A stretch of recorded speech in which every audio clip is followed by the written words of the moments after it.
ممكن واحد يقول من هذا الجزائري اللي يتحدث عن الامارات او الخليج وبلده يحكمه يعني مقعد وجماعه اغتصبت البلد وسرقت الجزائر كلها. نعم اسالني عن هذا واجيبك، لكن لان الموضوع هو الامارات والسعوديه ودول الخليج نتحدث عن هذا الموضوع. انا اقول الامارات هي بني صهيون العرب، هي من سعت كل السعي لإرضاء أمريكا، لإرضاء بني صهيون ولتحذو نفس الحول. مش مبالغ شوية إذا قلت إن الإمارات هي بني صهيون العرب؟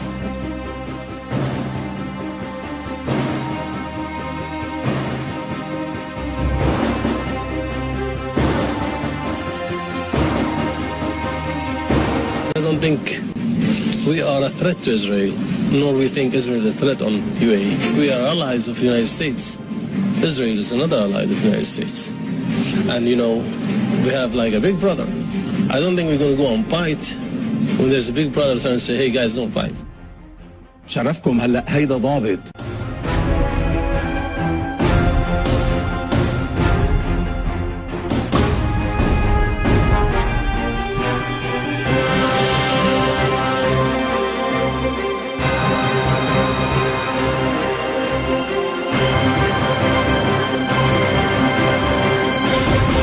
والله مجتمعة معها الكثير من الدول العربية.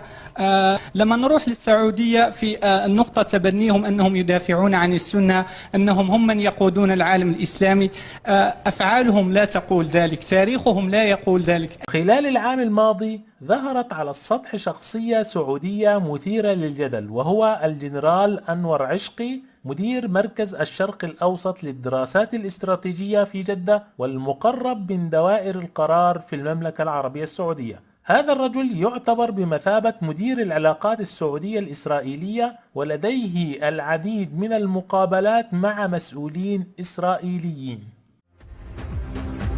Hello and welcome to Inside Magazine. I'm David Matlin. Well, Anwar Eshki is a former Saudi general who's now one of the closest advisors to the new King Salman. The director of the Middle East Center for Strategic Studies in Jeddah. He's the man through whom Saudi Arabia and Israel talk, a dialogue that can alter the future of the Middle East. These two countries don't have a lot in common, but they do share a common enemy and opponent, Iran. And Eshki embodies a new strategy, the strategy of peace. Saudi Arabia, the general who wants peace, a report by Enrique Zimmerman for I-24 News. أيضا خلال الفترة الماضية أطلق هذا الجنرال تصريحات خطيرة حول السلام مع إسرائيل، والعجيب أنه يطلق هذه التصريحات ثم يعود إلى منزله في جدة دون مساءلة أو عقوبات، وهذا يكشف عن إقرار النظام السعودي بهذه التصريحات. أثناء لقاء أنور عشقي مع دوري غولد أحد شركاء نتنياهو والمدير الجديد لوزارة الخارجية الإسرائيلية، أكد عشقي على ضرورة السلام مع إسرائيل ولم يذكر شروطا لهذا السلام كما كانت السعودية تعلن سابقا. وذكر عشقي أيضا في هذا اللقاء نقطة مهمة وخطيرة، وهي تشكيل قوة عربية بمباركة أمريكية وأوروبية. والغريب أن اللقاء كان في يونيو 2015، وبالفعل تشكلت هذه القوى العربية بمباركة أمريكية وأوروبية في أواخر 2015.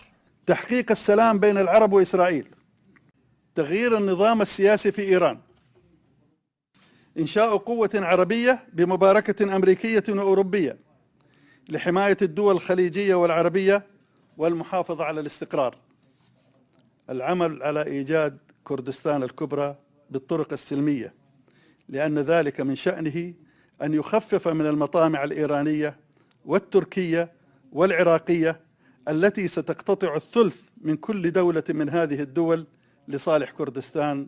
السلام الجديد مع إسرائيل لا يتطلب الشروط القديمة التي كانت السعودية تتمسك بها سابقا، بل تقوم باستضافة شخصية يهودية متطرفة، وهو الأمريكي توماس فريدمان الذي زار السعودية أواخر العام الماضي، وأكد بعد عودته أن القضية الفلسطينية لم تعد تشغل النظام السعودي، بل لم تذكر مطلقا خلال زيارته. Well, the first thing I can tell you is that I've heard the term Israeli and Palestinian mentioned a lot more this morning than I did in 4 days in Riyadh. So, did they mention it at all? I heard it almost never. And I don't want to suggest that they don't care anymore. דבר עם שכנינו ושכנותינו, בעיקר עם ההנהגות, הנושא הישראלי-פלסטיני הוא לא בראש סדר היום.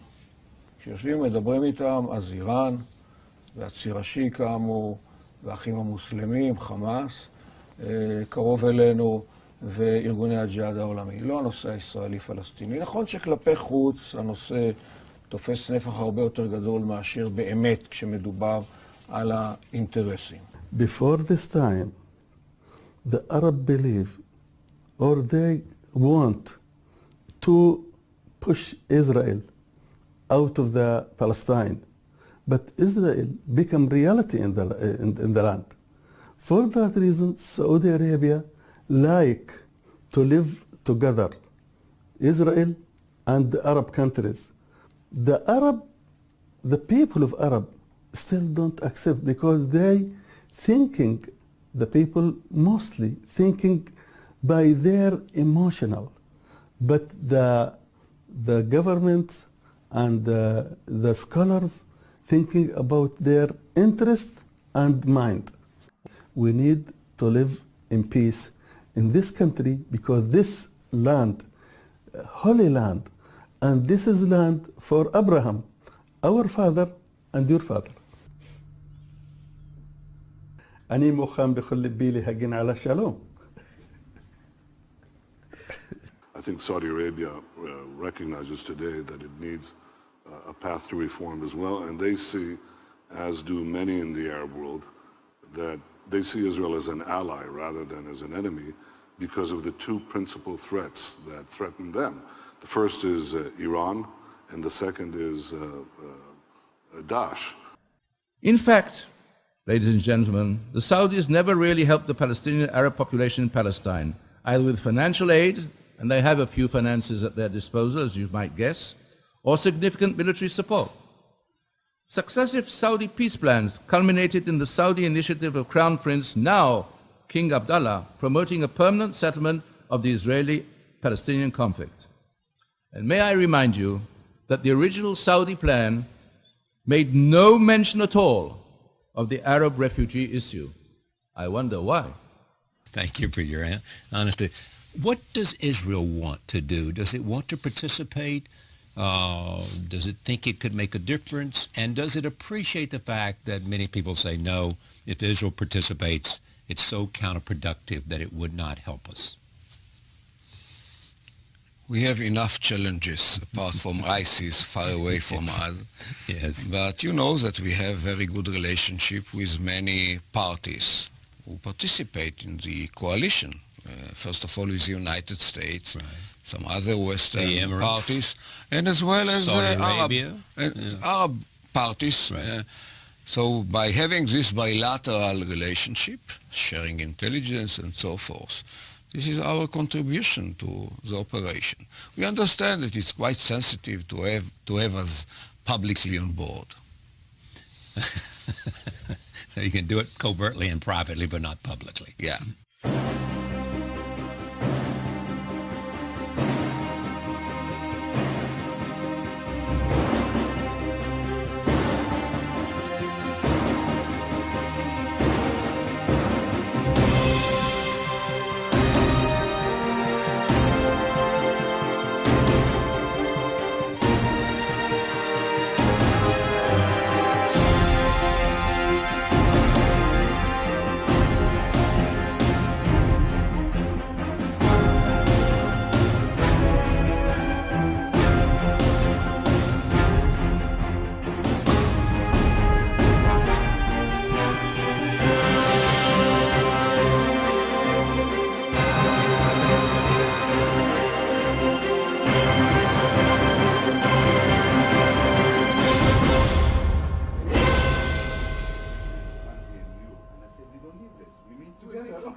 Hello. No, I don't think just a photo opportunity, sorry.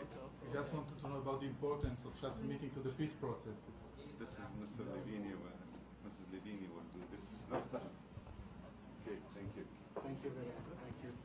See you in Doha. Thank you. Thank you. I was already in Doha twice. I met you when I was there. I'm here until September. Yes. I remember. And then I was there for the MENA summit. So it's a beautiful place. This is all the practice. What is the importance of the meeting with the Emir of Qatar? Every meeting has an importance because of the way the Arab world is referring to the peace process and the events in the Palestinian Authority. We don't find the same approach in the Arab world, and because of that, we have to talk with each country. And therefore, the meeting with the Emir of Qatar is very important. It's also the first meeting with the Emir. Until now, all the meetings were with the person who is right now the Prime Minister.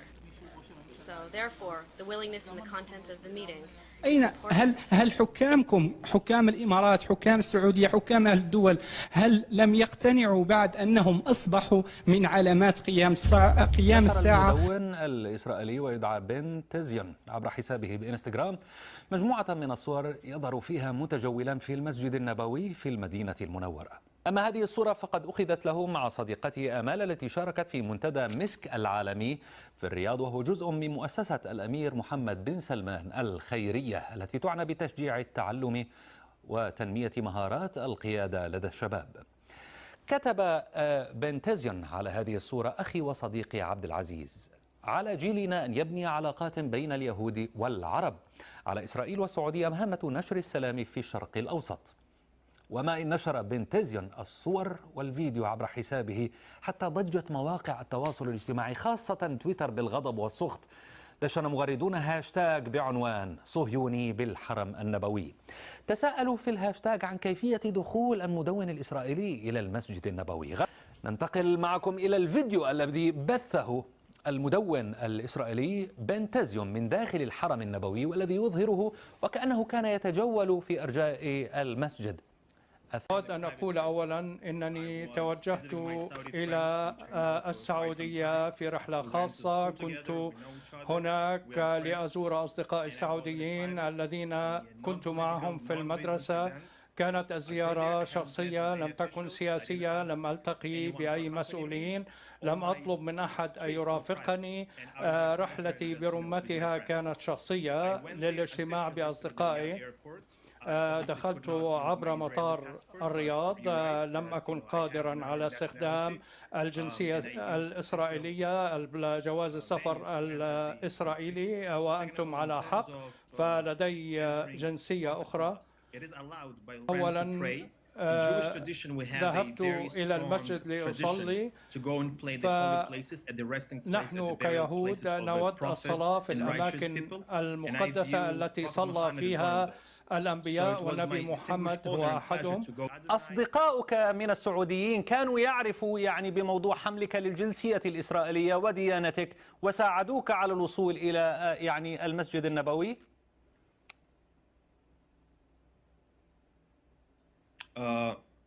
It's a good question. Thank you once again. مرة أخرى هذا سؤال جيد. طبعا أصدقائي يعلمون أنني يهودي من إسرائيل، يعلمون أنني أحمل جواز سفر آخر،